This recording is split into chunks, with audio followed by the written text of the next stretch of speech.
오늘 선교사와 교회 개척자의 6가지 임무 중에서 마지막 시간입니다. 마지막은 뭐였냐? 떠나기, leave. 우리 교회 입장으로는 파송입니다. 그래서 오늘 본문 말씀에 나도 아버지께서 나를 보낸 것 같이 나도 너희를 보내노라 라는 그런 제목으로 말씀을 6가지 주제를 마무리하고자 합니다.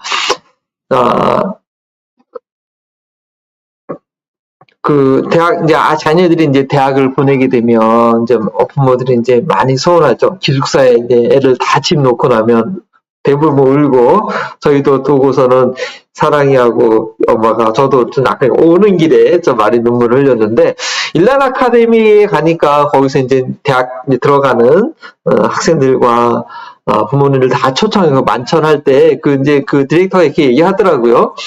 여러분 자녀들 대학교 보내면 많이 서운하고 그런데 막 못 떠나고 싶지 않은 그런 마음을 충분히 이해한다. 그런데 과감하게 떠나보내라. 그러면 4년 동안 성숙해서 더 좋은 모습으로 여러분에게 올 거다. 근데 어떤 부분들은 대학교 가서도 어떤 부분은 그 학교 기숙사 옆에다가 호텔 잡아놓고 그런 경우가 실제로 있었어요. 예. 그리고 맨날 전화하고 막 아니 뭐 이게 하는 건 좋은데 너무 그러면 애가 이제 자리 혼자 세계에서 커야 되는데 못 크는 거죠. 그러니까 부모보다 더 역량으로 커야 되는데 부모가 꽉 잡고 있으니까 못 크는 거예요. 물론 이제 염려가 이제 새 속에 너무 물들까봐 어떤 부분을 지켜줘야 되니까 이해가 되는데, 근데 저는 그 말이 참 인상적이었어요. 과감하게 떠나보내면 4년 후에 더 돌아온다. 더 잡으려고 하면 애가 도망가 버린다.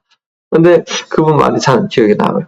결혼도 마찬가지예요. 결혼하고 나면 이제 이 육지에 있다가 어떻게 보면 이 두 남녀가 외딴 섬에 이게 와서 거기서 같이 살아야 되는 거예요. 부모들은 이제 가끔 배 타고 놀러 오면 되는데 여기서 둘이 생존하도록 이렇게 냅둬야 되는데 자꾸 이렇게 막 보내주고 뭐 하면은 둘이 무인으로 생존을 못하죠. 이 출가라는 의미가 이렇게 사실은 완전한 결혼해서 자녀를 낳고 키워서 완전하게 사람이 되는 거거든요. 그렇게 할 수 있도록 이 밧줄을 이렇게 딱 끊어줘야 되는데, 밧줄이라나요? 배를 묶어놓은 그걸 딱 끊어줘야 되는데 저거 4배. 저 떠나버리면 어떡해. 이게 안 끊어주는. 심리적으로, 여러모적으로. 그러면 그건 자유롭게 못 가는 거죠. 근데 사역이 있어서도 맨 마지막 내용은 떠나보냄이라는. 예수님이 오늘, 자, 마리아가 부활의 첫 증인이에요. 부활하신 예수님의 첫 모습을 누가 태우면 마리아가 봤어요. 그래서 마리아가 너무 반갑고 너무 예수님을 꽉 붙잡고 그랬단 말이에요. 예수님과 반지지 마라. 나 아버지께로 가야 된다. 쉽게 말하는 거예요. 나 아버지께로 떠나가야 된다. 만지지 마라. 그리고 네 형제들한테 가서 내가 아버지께로 간다고, 나 떠나간다. 부활을 하셨는데, 부활했으면 부활해서 제자들과 계속 평생 동안 같이 있는 게 아니라 나 아버지께로 간다 라고 그 얘기를 전하라고 한 본문이 오늘 내용이에요. 그러고 나서 예수님이 다시 제자들에게 나타나셔서 내가 아버지께서 나를 보낸 것처럼 나도 너희를 보낸다 라고 해서, 어쩌면 오늘 본문이 이게 단락은 나누어있지만 사실은 같이 연결해서 봐야지 이해가 되는 그런 말씀입니다. 네. 그래서 오늘 말씀에 오늘 거의 다 얘기한 거예요. 끝이에요, 사실은. 네. 성경 내용은. 근데 좀 더 적용을 봐야 되는데, 오늘 말씀의 핵심 내용은요, 뭐냐면, 순서가. 자, 한번 읽어볼까요? 시작. 네, 이거에 대한 내용이요. 이거에 대한 내용 하겠습니다. 그 전에 우리 복습을 먼저 좀 하겠습니다. 복습을 하는데, 네, 이거 해야죠. 자, 먼저 처음에, 저희가 드디어 이제 2월 첫째 주에 들어갑니다. 물론, 그전에도 몇 번 갔지만 계속 주일 예배를 3번을 거기서 드렸죠. 그죠? 근데, 이제는 매주 이제 드리게 됩니다. 자, 들어가면 뭐 해야 돼요? 복음, 가서 우리가 예배만 드리면 아무 의미 없어요. 가서 복음을 전해야 돼요, 복음을. 네. 그리고 사람들이 올 수 있도록 해야죠. 자, 그리고 온 사람들은 어떻게 해야 돼요? 성경 공부해야 돼요. 성경 공부 안 하려고 하면 안 돼요. 얘기했죠? 성경 공부 안 하고 제설료 안 받으면 그거는 구원을, 천국을 잘못 이해한 거다. 그리고 그렇게 제자들이 많아지면 건강한 교회가 세워지는데 건강한 교회가 세워지기 위해서 몇 가지 기둥이 있어요? 12가지 기둥이 있고 3가지 사이클이 있어요. 자, 그 결과로 뭐가 돼야 돼요? 건강한 일꾼이 세워집니다. Develop leadership.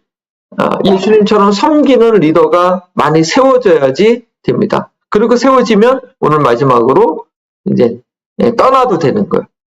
선교사들은 떠나도 되는 거지만 교회는 그럴 수 없으니까 일꾼을 파송하는 거죠. 샌딩을 하는 거죠.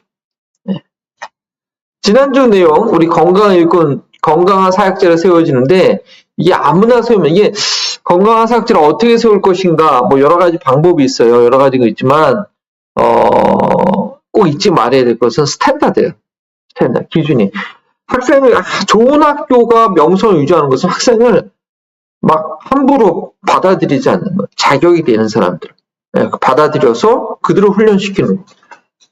그래서 어떤 일을 맡기 위해서는 3가지 면에서 검증을 해야 돼요. 그 사람을 배척하기 위해서 너는 안 돼, 너는 여기 못 들어와 그게 아니라 준비가 돼야 된다는 거예요. 어쩌면 우리 지금 노스캐롤라이나 베티스 그 처치 플랜팅에서 자꾸 저 딜레이 하잖아요. 우리를 그 어떤 후원을 받는 그 자격 조건을. 근데 우리를 배척하는 게 아니라 더 준비가 되라고.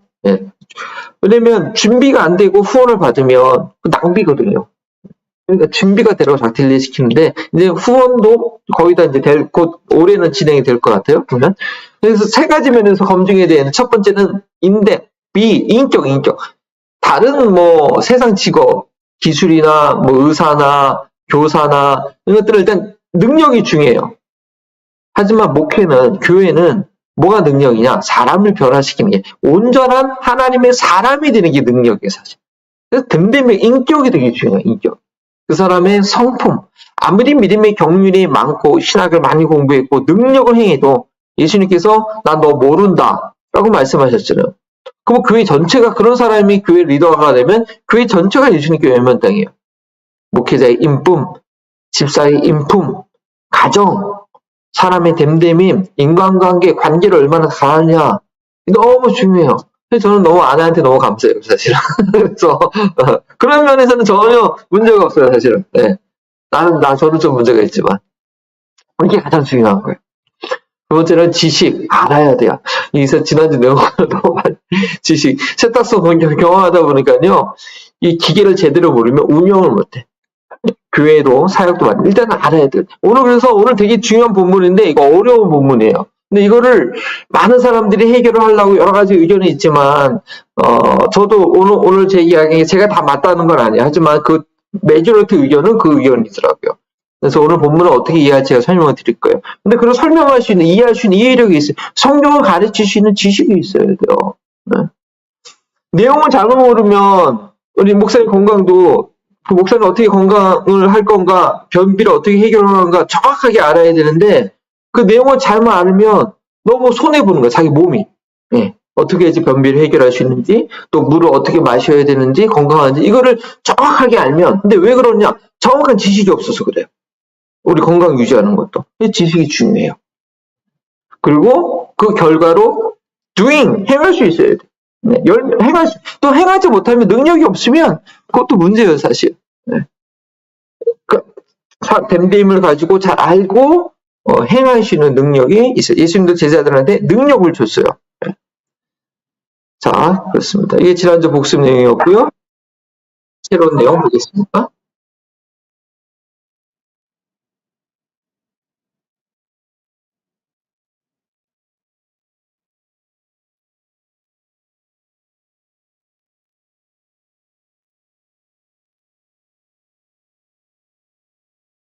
뒤에 있고 앞에서 사람들을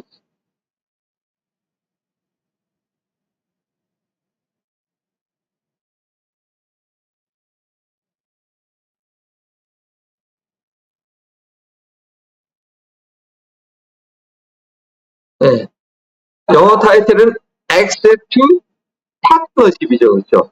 Accept 나가는데 파트너십이 되도록 떠나라. 왜 영상이 그 내용을 다 반영하지 못해요. 그냥 이게 사회 현장의 내용으로 찍은 거니까. 그 중에 한 가지 인상적인 것은 목사님이 뒤에 있고 어떤 앞에 사람이 통역하는 거. 이게 어떤 의미냐? 뒤에서 봐주면서 그 사람을 사역할 수 있도록 하는 것. 그런 의미가 있죠.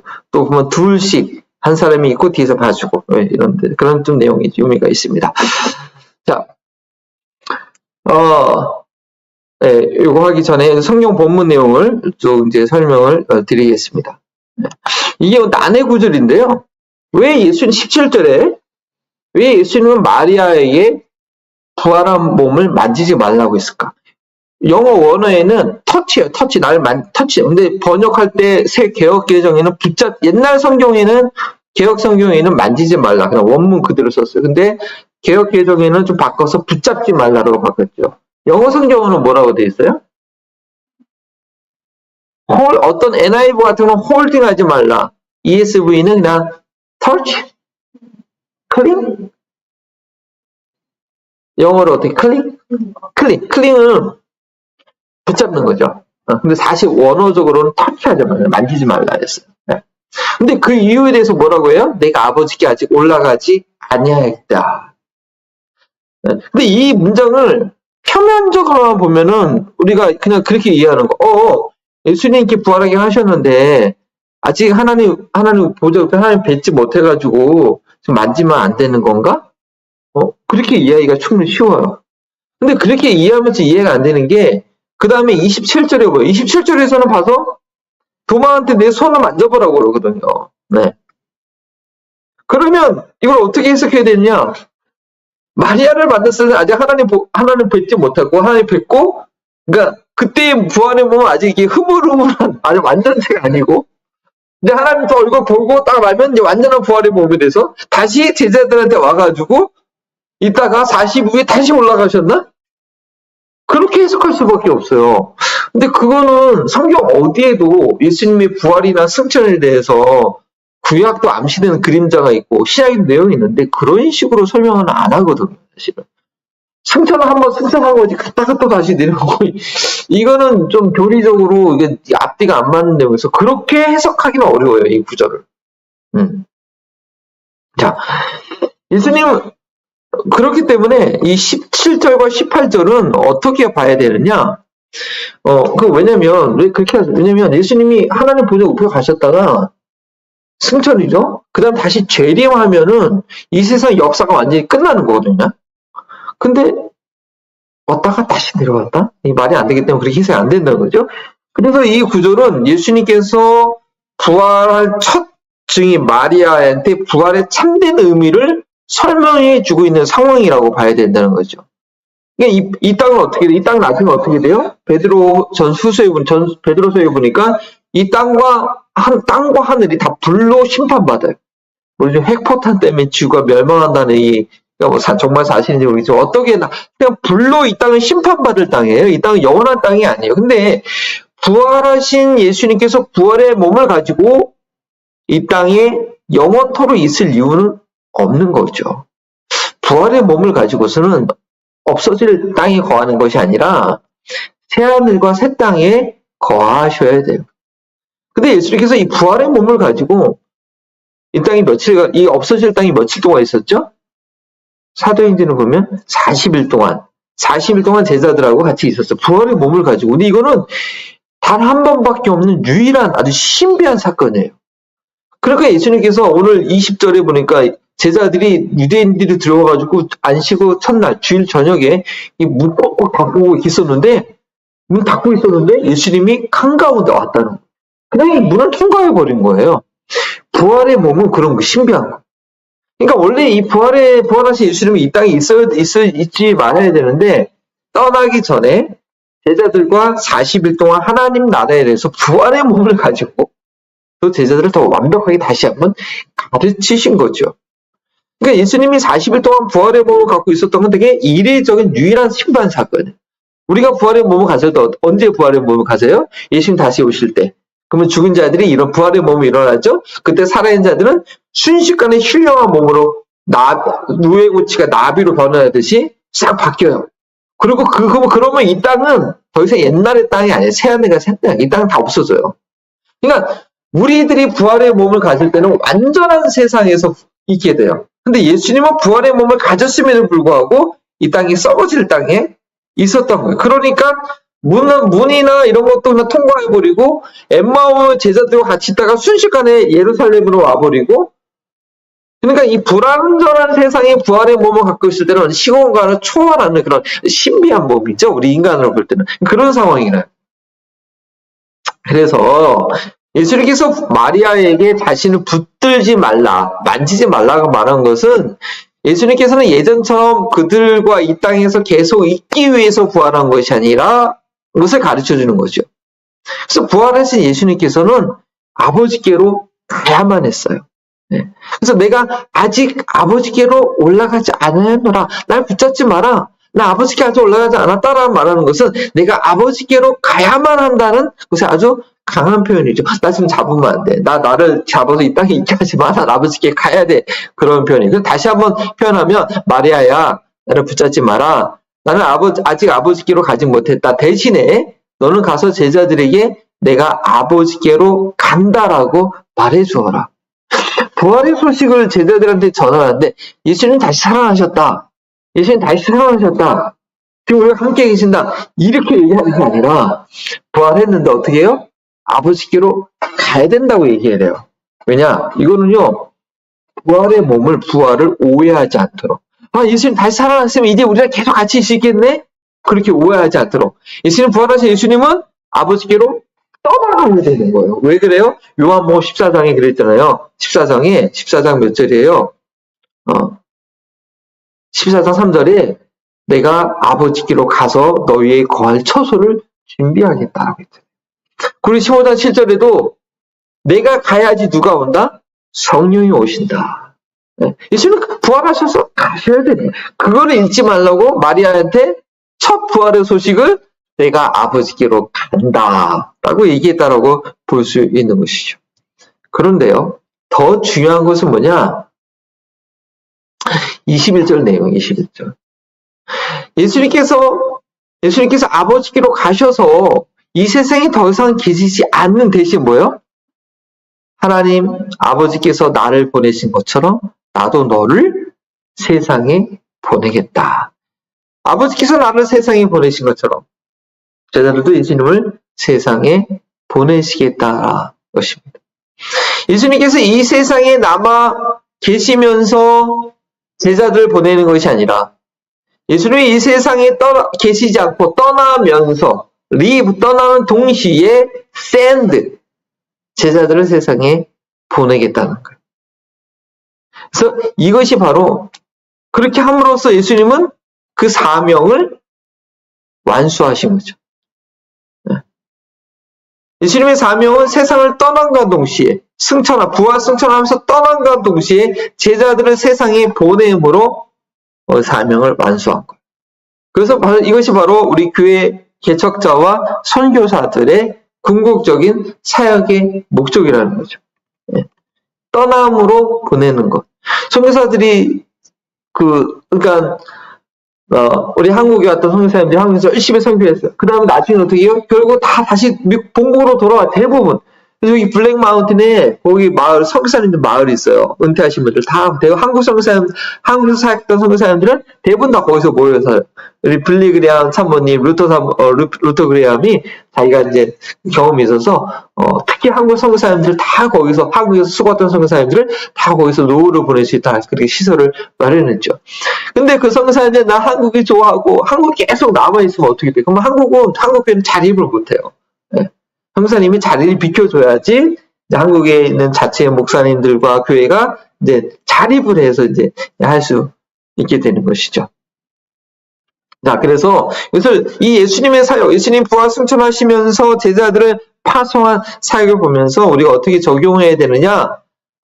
선교사들은 떠나야 되는 거예요. 떠나야 되는 거. 근데 무조건 떠나는 게 아니라 그 선교사들이 했던 사역을 할 수 있는지 확인을 하면서 떠나보내. 무조건 지금 아프가니스탄이나 이라크는 모르겠는데 아프가니스탄의 문제가 뭐예요? 아프가니스탄은 이제 미국이 한 10년 이상 거기서 진주하면서 하고 영원히 있지 못해요. 거기 아프가니스탄이 정말 아프간 정부가 민주주의 정부를 잘 세워줘야 되는데 미국이 그걸 해놓고 나와야 되는데 그 있으면서 못했어요. 이 사람들 너무 이해를 못하고 그러니까 나올 때 난리였어요. 텔레반이 다시 정권을 장악해버리고 막 거기서 미국과 같이 했던 사람들은 막 텔레반한테 줄까 막 벗어나오려고 난리. 그렇게 떠나면 안 돼요. 이라크는 좀 나아. 이라크는 그래도 좀 어느 정도 정부를 제대로 해놓고 한국은 완전히 성공했죠. 6.25 전쟁 때 미국이 와서 막 도와주고 막 구호말치 해주고 그다음에 이스만 대통령을 중심으로 이렇게 민주적인 정부가 잘 세워주고 보고 이렇게 나와가지고 지금 한국이 미국과 파트너 이 세상에 미국이 강력한 나라인데 미국의 강력한 파트너 중에 한 나라가 한국이에요. 뭐 다른 나라겠죠. 그래서 한국은 성공한 거예요. 미국이 잘 도와주고 자기 나중에는 자기와 파트너가 될 수 있는 그런 나라로 정말 성공을 잘했죠. 이런 식으로 선교사들이 떠나와야 돼요. 근데 그렇게 하기 위해서 몇 가지 원리가 있어요. 4가지 단계가 필요한데 첫 번째는요. 같이 지내는 것. 이 숫자는 뭐냐면 선교사의 비중이 선교사한테 많아요. 같이 거하는 사람, 그래서 먹을 것을 도와주고, 뭐, 다 제공해주면서, 전적으로 막 서포트 해주면서, 같이 일단은 있게 하는 거야. 같이 지내. 예수님께서 제자들과 같이 있었던 것처럼. 그 다음에 같이 지내면서, 이제는 어느 정도 이제 같이 스테이 하면서 사람을 알고 교제하고, 이제 잘 이해했으면, 릴레이션십이 있으면, 그때부터는 능력과 기술을 전수해주는. 사람이요, 신뢰 관계가 있어야지 배워요. 학교에서도 공부를 잘하려면, 선생님이 마음에 들어야 돼. 선생님이 좋아야지 그 과목도 공부를 잘 할 수 있어요. 근데 관계를 같이 지내면서 관계를 하고 그 다음에 능력과 기술을 전수해 주는 거예요. 이제 그 학생이 이제 비중의 4가 돼. 2에서 4가 돼. 그 다음에 어떻게 돼요? 무조건 계속 가르쳐 주기만 안 돼. 그 다음에는 한번 해보게 해야 돼. 해보게 해야 돼. 지금 한번 한글학교 가르칠 때 아마 이런 원리를 쓰실 것 같아요. 제가 볼 때. 그래서 선생님은 비중이 4, 이제 학생이 6. 이제 직접 배운 것 같고 이제 많이 해봐야 돼. 그 다음에 어떻게 돼요? 근데 거기 있으면 안 돼. 그 다음에 과감하게 떠나야 돼. 근데도 선생님이나 이 선교사의 역할이 아직은 2가 있어. 관찰해야 돼요. 관찰. 그냥 나 몰라라. 이제 뭐 그냥 나 끝났으니까 이제 지겨워. 이제 나 끝났어. 절대 연락하지 마. 사실 우리가 막 그러면 안 돼. 근데 우리 책임 아니었습니까? 전 나한테 연락하지 마. 난 네가 알아서 해. 그러면은 쓸 수가 없어요. 그래서 거기 같이 있지는 않지만 떠나와서 소식도 듣고 기도도 해주고 그렇게 해야 되는 거예요. 사실. 그래서 이런 과정을 통해서 이 떠나는 것도 잘 아까 우리가 처음 1단계가 뭐였어요? 엔트리 들어가는 것도 잘 들어가야 되지만 빠져나오는 것도 잘 잘 나와요. 근데 교회로서는 뭐냐? 교회에서는 잠깐만 이거 이렇게 해놓을게요. 표시해놓을게요. 교회는 예수님의 몸이잖아요, 그죠? 네. 교회가 없어지면 안 되죠. 물론 뭐 교회 개척에 대한 사명이 있는 분은 교회 하나 개척해놓고 또 다른 데 개척하고 또 다른 데 개척하고 그런 분도 있어요. 근데 우리 안에 적용할 때 그것이 아니라 예수님께서 제자들을 떠나면서 보냈던 것처럼 교회의 역할은 보내는 역할, 뉴스교회 있을 때 그 친구들은 모르겠다. saving, serving, 마지막에 sending, 3S라고 해서 마지막은 영혼을 구원하고 섬기는 제자를 훈련하고 세상으로 파송하는 sending. 교회는 sending을 해야 돼. sending을 할 때 그 사명이 완료가 되는 거예요. 자, 예수님께서 모든 족속을 제자 삼으라고 할 때 첫 번째 말한 게 뭐예요? 너는 가서 안 가면은 일이 일어날 수 없어. 우리도 지금 APX 캐리로 가야 돼요. 물론 지금은 준비 단계에서 있지만 가야 되는 거야. 안 가면 안 돼요. 일단은 가야 돼. 자, 그래서 교회는요 2가지 역할을 해야 돼. 첫 번째는 모이는 교회. 잘 모여야 돼요. 제자들이 예수님과 함께 했던 것처럼 이 교회는 예수님의 몸이에요. 이곳에 모여서 제자가 돼야 돼. 그 다음에 흩어지는 교회. 보내야 돼요. 그것이 사도화예요. 사도라면 아폴로스는 무슨 뜻이냐? 보냄을 받았다. 교회는 2가지 일을 해야 돼. 게더링, 제자 훈련, 샌딩, 사도 훈련을 해야 돼. 그래서 이제 한국에서 믿음 생활을 하면 패턴을 보면 매일 새벽 기도에 있어, 수요 예배에 있어, 금요 철야에 있어, 주일 예배에 있어, 주일 저녁 예배에 있어. 이게 5가지가 패턴, 믿음 생활의 패턴이었어. 매일같이 새벽 기도하는 거, 주일날 하루 종일 교회에서 보내는 거, 수요 저녁 기도가, 금요 기도가. 그러니까, 그러고는 자기 삶이 없어, 사실은. 공부도 해야 되고, 직장생활도 해야 되고, 사회봉사도 해야 되는데, 나쁜 건 아닌데, 너무 성도들은 교회에 모이기만 한 거, 모이기만. 네. 세상에 나가서 어떻게 살아야 되는지, 세상에서 사역할 시간을 줘야 되는데, 너무 교회에 부끄러워해가지고, 결혼을 했는데도 닷줄을 안 자른 것처럼 보내지 못했던 거예요. 근데 교회가 사명을 완수하기 위해서는요, 반드시 성도들을, 제자들을 세상에서, 학교에서, 가정에서, 그래서 가정생활하는 것도 중요해요. 주일날 저녁 예배까지 드리면, 패밀리 가족들이 모일 시간이 없어. 모이니 열심은 좋은데, 터머치. 주일 저녁으로 가족들과 시간 가졌도록 해주던가. 예. 그런 의미가 있어요, 사실은.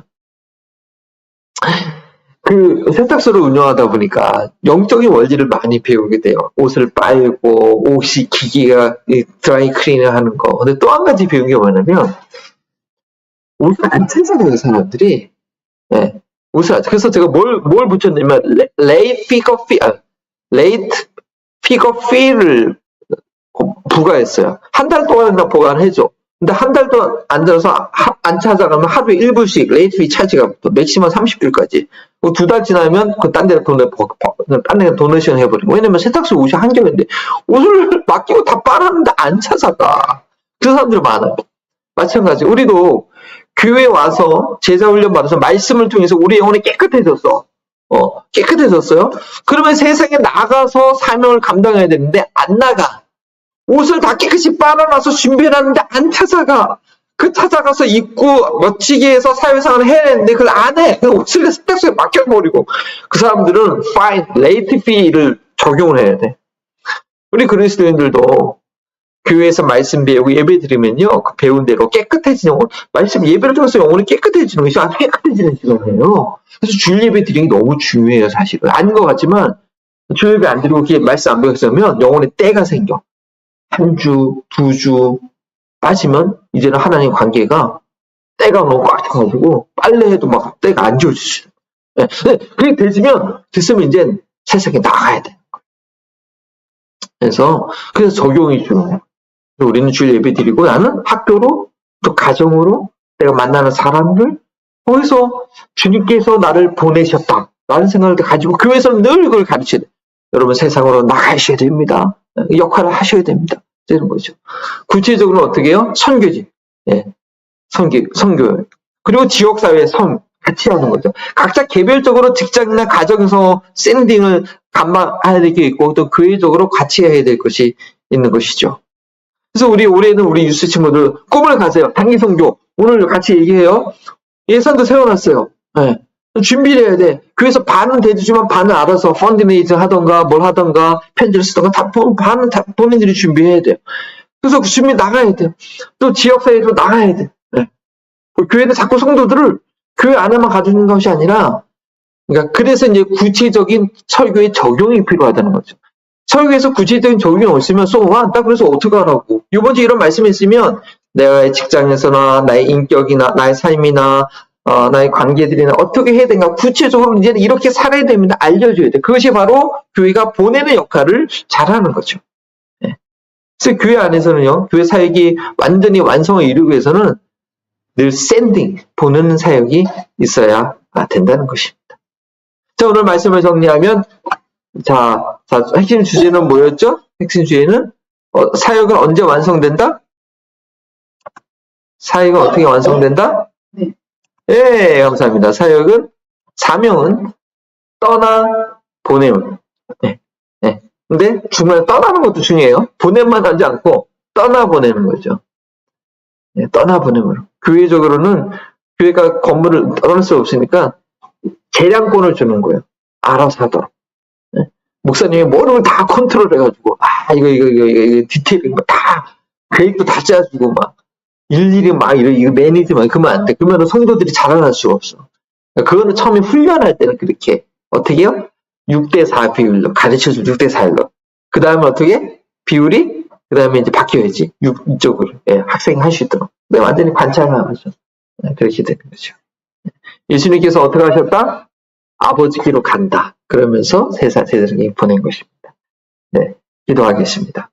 하나님 감사합니다. 우리 선교사와 교회 개척의 6대 사명을 알려주시니 감사합니다. 정말 이 사명을 완료하는 것은 떠나 보냄으로써 이루어진다는 것을 우리가 꼭 마음에 생기고 교회 사역 우리 모이는 곳으로 만족하는 것이 아니라 우리 제자들을 세상에 널리 자훈련시켜서 보내기를 힘쓰는 저희 교회가 되게 하시며 우리 성도 우리 제자들의 삶도 어디에든지 예수님께서 나를 보내셨다는 것을 잊지 않는 저희들 될 수 있도록 도와주시옵소서. 감사하며 예수님의 이름으로 기도합니다. 아멘.